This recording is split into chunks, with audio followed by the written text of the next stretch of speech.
Assalamualaikum warahmatullahi wabarakatuh. Jumpa lagi dengan saya Bahtiar Hadi Prakoso. Pada kesempatan kali ini kita akan belajar mengenai sistem informasi geografis dan topik bahasan kita kali ini adalah tentang geoprocessing. Baik, apa sih sebenarnya geoprocessing itu? Jadi ada 3 hal yang ada di dalam proses geoprocessing ini, berupa input, proses, output. Proses geoprocessing di sini diawali dengan sebuah input. Input ini berupa data spasial. Kemudian proses geoprocessing akan menghasilkan output berupa data spasial baru. Proses geoprocessing ini ada bermacam-macam. Dalam kesempatan kali ini kita tidak akan bahas semuanya. Kita akan bahas salah satu, yaitu buffer. Buffer ini apa maksudnya? Jadi buffer ini merupakan pembentukan area di sekitar objek dengan jarak tertentu. Ya, jadi pembentukan area di sekitar objek dengan jarak tertentu. Jadi misalkan kita mempunyai input atau masukkan ya 2 objek seperti ini. Kemudian kita proses dengan buffer dengan menambahkan jarak tertentu. Hasilnya ada penambahan luas dari objek yang tadi, yang sebelumnya ini warna kuning. Terus kemudian setelah dia diproses dengan buffer, ada penambahan area yang hijau ini. Area yang hijau ini merupakan hasil penambahan dari proses buffer ini. Nah, keuntungannya apa kalau kita menggunakan proses buffer ini? Jadi, ini sebagai contoh saja, seperti misalkan analisis daerah yang terdampak banjir di daerah aliran sekitar sungai. Ya, jadi objeknya di sini berupa aliran sungai, terus kemudian kita bisa analisis di situ kira-kira dasnya jaraknya berapa. Nah, itu bisa tergambarkan. Atau berupa misalkan analisis sebaran fasilitas kesehatan. Jadi misalkan ada beberapa fasilitas kesehatan. Nah, cakupannya seberapa besar fasilitas kesehatan tersebut. Nah, itu bisa dianalisis dengan proses buffer ini. Nah, proses buffer ini jadi yang harus diketahui yaitu adalah nantinya Anda menggunakan proyeksi UTM ini. Ya, proyeksi UTM ini digunakan untuk standarnya proses buffer. Buffer di sini tergantung daerah masing-masing. Anda dapat melihat peta di bawah ini proyeksinya ya. Jadi kalau misalkan saya posisi di Jawa Tengah, ada daerah yang saya proses dengan buffer, maka kodenya adalah 49S. Akan berbeda lagi ketika misalkan nanti posisinya saya di Papua, berarti saya harus menggunakan 53S.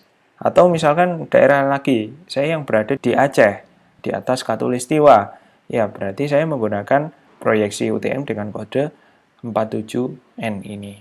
Tergantung posisinya mana, Anda menentukan mau menganalisis daerah mana, ya Anda bisa lihat proyeksi UTM ini. Baik, untuk lebih bisa memahami terkait dengan analisis buffer, kita akan berangkat dari studi kasus, yaitu kita nantinya akan menganalisis daerah yang terjangkau oleh fasilitas kesehatan di Kabupaten Banyuwangi.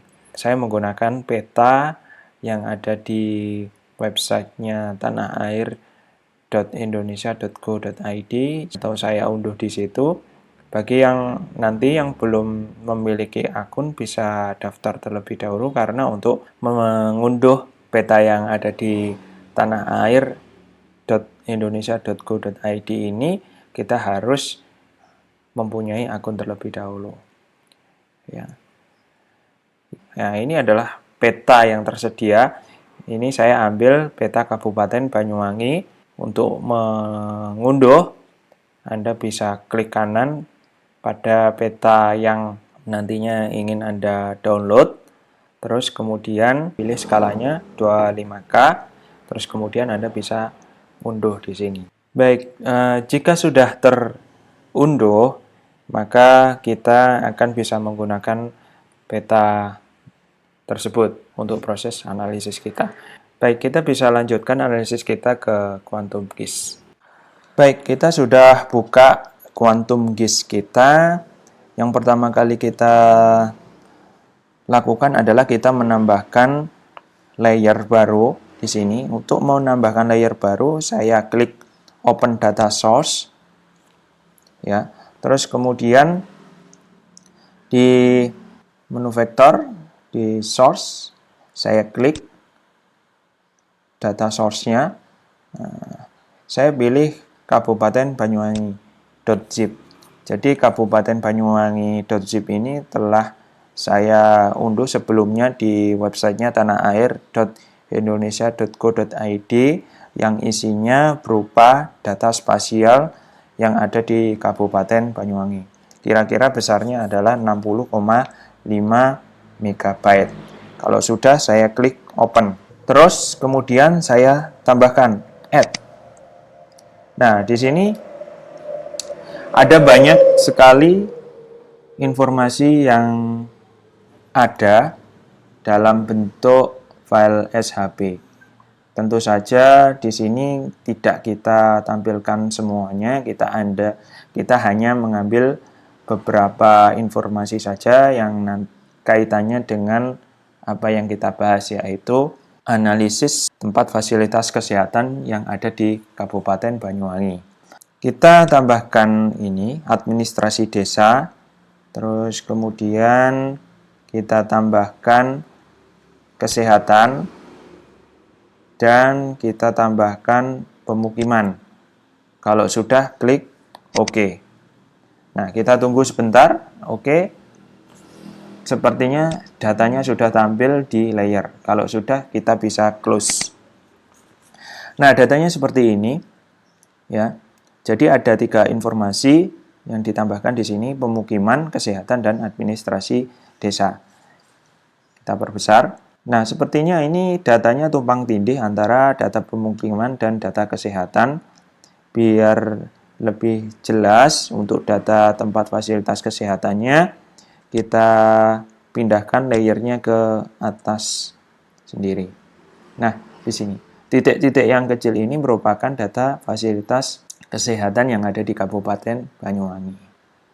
Tujuan kita kali ini adalah menganalisis jangkauan dari tempat kesehatan di sini. Seberapa jauh dia dapat menjangkau pemukiman penduduk. Untuk itu, akan dilakukan proses buffering pada layer kesehatan. Ya, langkah pertama sebelum kita proses buffering di layer kesehatan, kita harus terlebih dulu mengetahui CRS atau Coordinate Reference Selector dari layer kesehatan. Kita lihat dulu, saya klik kanan pada layer kesehatan, terus kemudian saya klik Properties. Diklik Properties, menu Information, saya klik. Nah, di sini kelihatan CRS-nya adalah WGS 84. Di dalam proses buffering, standar CRS yang digunakan yaitu adalah dalam bentuk format UTM atau Universal Transverse Mercator. Padahal di sini kita menemukan WGS 84. Berarti yang kita lakukan adalah kita perlu membuat layer baru di mana CRS-nya itu adalah UTM, bukan WGS 84. Saya tutup dulu. Nah, untuk membuat layer baru, saya klik kanan pada kesehatan, layer kesehatan, terus export, save, fitur S. Di sini saya akan isikan nama filenya kesehatan UTM. Terus kemudian save. Ya, di sini saya simpan di dalam desktop ya. Terus kemudian untuk CRS-nya, ini yang paling penting, kita harus ganti dari WGS 84 kita ganti dengan format UTM. Format UTM ini khusus digunakan untuk proses buffering. Nah, untuk mengetahui suatu daerah itu posisinya di alamat UTM-nya mana, kita bisa lihat di slide sebelum kita praktek. Di situ ada pembagian zonanya. Sepertinya untuk Kabupaten Banyuwangi itu berada di zona 50 UTM 50S. Kita bisa cari di sini UTM zona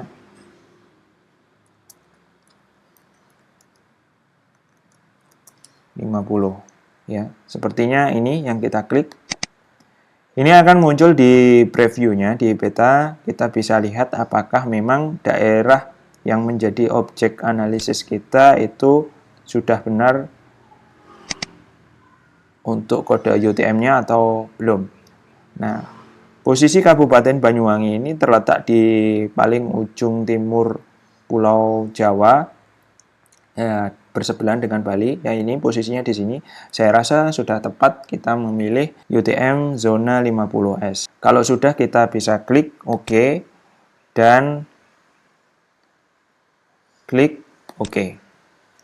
Nah, otomatis kita akan dibuatkan layer baru, layer bernama kesehatan UTM. Nah, langkah selanjutnya kita bisa hilangkan centang yang kesehatan ini karena ini nggak dipakai. Yang kita pakai adalah kesehatan yang UTM ini, layer yang baru kita buat. Nah, kita bisa lihat titik-titik yang kecil ini. Ya. Nah, ini untuk memudahkan kita saja, karena ini tandanya kurang terlihat jelas, kita bisa ganti titik tersebut ya. Saya klik kanan, Properties. Terus kemudian di simbologi saya pilih yang kira-kira mendekati lambang kesehatan. Ini adalah ya tanda ini ya, Topo Hospital. Size, untuk size-nya kita bisa atur besar kecilnya dari simbol. Ya, apabila kita ingin yang besar, maka kita bisa naikkan ukurannya. Apabila kita ingin yang lebih kecil, kita bisa turunkan ukurannya. Kita memakai ukuran 5 saja. Setelah itu kita bisa klik OK. Nah, terlihat di sini tanda plus ini merupakan tanda tempat fasilitas kesehatan yang ada di Kabupaten Banyuwangi. Kali ini kita akan menambahkan area objek. Untuk menambahkan area objek ini, kita perlu melakukan proses buffer. Baik, untuk proses geoprocessing dapat kita lakukan di menu vektor geoprocessing tools, terus kemudian kita pilih buffer. Nah, di menu buffer ini ada input layer. Input layer ini kita pilih kesehatan UTM. Ya, ini yang sudah layer yang barusan kita buat yang mempunyai format JRS yaitu berupa UTM. Terus untuk distance kita isi misalkan 1000 meter. Nah, ini satuannya macam-macam ya. Bisa kilometer, bisa feet, bisa miles, bisa yard. Kita pilih meter saja. 1000 meter. Ini saya skip. Nah, dissolve result. Dissolve result ini untuk menggabungkan hasil proses buffer. Jadi kalau misalkan ada dua area buffer yang berdekatan, bersinggungan, biasanya secara defaultnya kalau ini tidak dicentang, maka dia akan menumpuk. Kalau dissolve ini kita centang, berarti gambar yang menumpuk tadi itu akan digabungkan menjadi satu. Kita gabungkan aja di sini, kita centang dissolve result. Kemudian prosesnya kita running. Kelihatannya sudah terlihat di sini proses buffer sudah selesai. Yang ada lingkaran coklat ini adalah hasil proses buffer dari objek dan fasilitas kesehatan. Biar lebih jelas ini untuknya fasilitas kesehatannya kita pindahkan layernya di paling yang atas. Nah, terlihat di sini. Dari sini kita bisa analisa daerah-daerah di mana yang tidak terjangkau oleh fasilitas kesehatan. Dan di sini juga dapat kita lihat seberapa banyak sebaran dari tempat fasilitas kesehatan. Terlihat di sini ya bahwa ada fasilitas kesehatan yang menumpuk, ini terutamanya di Banyuwangi Kota. Dan juga ada beberapa daerah yang ada di Kabupaten Banyuwangi yang tidak terjangkau, yaitu di daerah selatan. Ini agak lebih sedikit. Oke, jadi kira-kira seperti itu untuk tutorial penggunaan buffer ya dalam proses geoprocessing ini. Baik, saya rasa cukup sekian tutorial kali ini. Kita nanti bisa jumpa lagi di tutorial yang lain. Wassalamualaikum warahmatullahi wabarakatuh.